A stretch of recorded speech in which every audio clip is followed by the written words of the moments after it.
Hey, what's up guys, it's Minute Book Reports, and this is the October book wrap-up video, I guess is what I'm going to call these.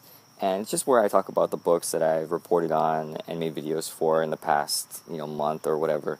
And these are the books for October. So there were 4 books, and I think they're actually pretty good ones. I think this is probably the best quality month of books, in my opinion, so far that I've done.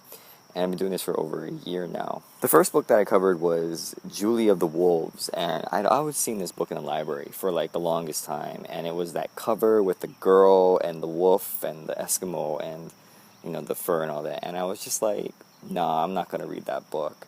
But, I decided I would, and so I gave it a chance, and yeah, I did, and it turned out to be okay. It's a different type of book. I don't know too many other books that are like of girls or of women who are out there surviving, and I'm sure there's a whole bunch, but I typically see more of like, the boy who goes out there and gets stranded, or the man who goes out there and has to survive. And it was refreshing, even though it's the same type of story that, it's pretty common. Although the ending's kind of weak.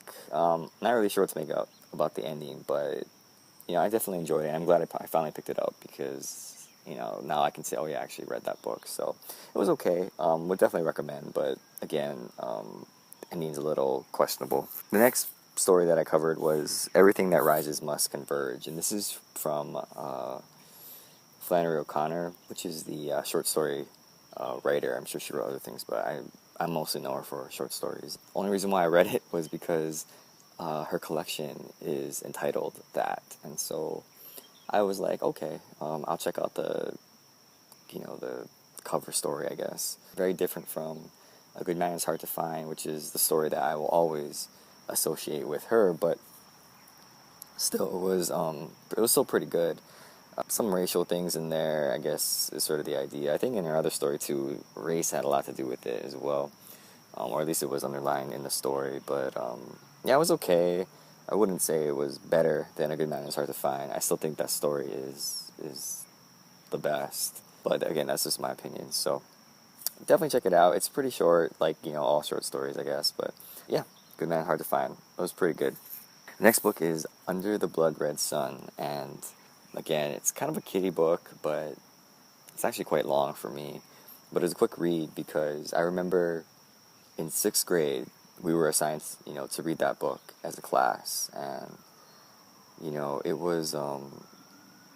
it was interesting because it was about Hawaii, and it was about a time where I did not understand what was going on. Obviously, I wasn't even alive, but it was definitely a different time. The video, or the book, I should say, it had a lot of pidgin, it had a lot of, cultural references that, relates to Hawaii, and I thought they did a pretty good job of portraying, Japanese Americans, but also like the local sort of racial tension that there is. Under the Blood Red Sun, it was a good reread. It was a good reminder of that time period when Pearl Harbor was attacked, and it made me actually pretty interested in reading a lot of his other stuff, that he wrote, because a lot of it does have to do with the Pacific. And I know there was like a part 2 to Under the Blood Red Sun. I think it was something like the Red Boat or something like that. But yeah, it definitely opened my eyes to other things that the author wrote. If you haven't checked it out and you want to know what Hawaii was like, and kind of still is like,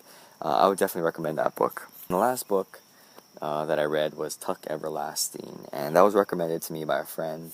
I know there's a movie with that girl. I think she's from Gilmore Girls, but I didn't watch the movie, so I didn't know what to expect. But she had mentioned that it was pretty good, and it talked about immortality, and it affected her as a kid. So I was like, oh great, I'll check it out.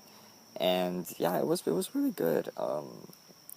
I don't know. I wouldn't say it's a kid's book, even though I think it's sort of categorized in that group. But I would say, yeah, it's definitely a good book. It talks about immortality and whether or not it's really worth it. Whether being immortal is something that should be sought after, or if it's something that is really not natural, and maybe we shouldn't ever get that. So yeah. Very impressed, very surprised, and like I said, I think these 4 books collectively were the 4 best stories that I read in a single month that I made videos for. Yeah, October so far is the best month, and maybe there'll be better books, I don't know, but so far, I would say, yeah, it's been the best. So anyway, thanks guys for watching. Let me know if you enjoyed this video, these types of videos. Probably will run around, work out a little bit out here since I'm out here. Might as well work out and get back to reading and doing more videos. So thanks, and I'll talk to you later. Bye.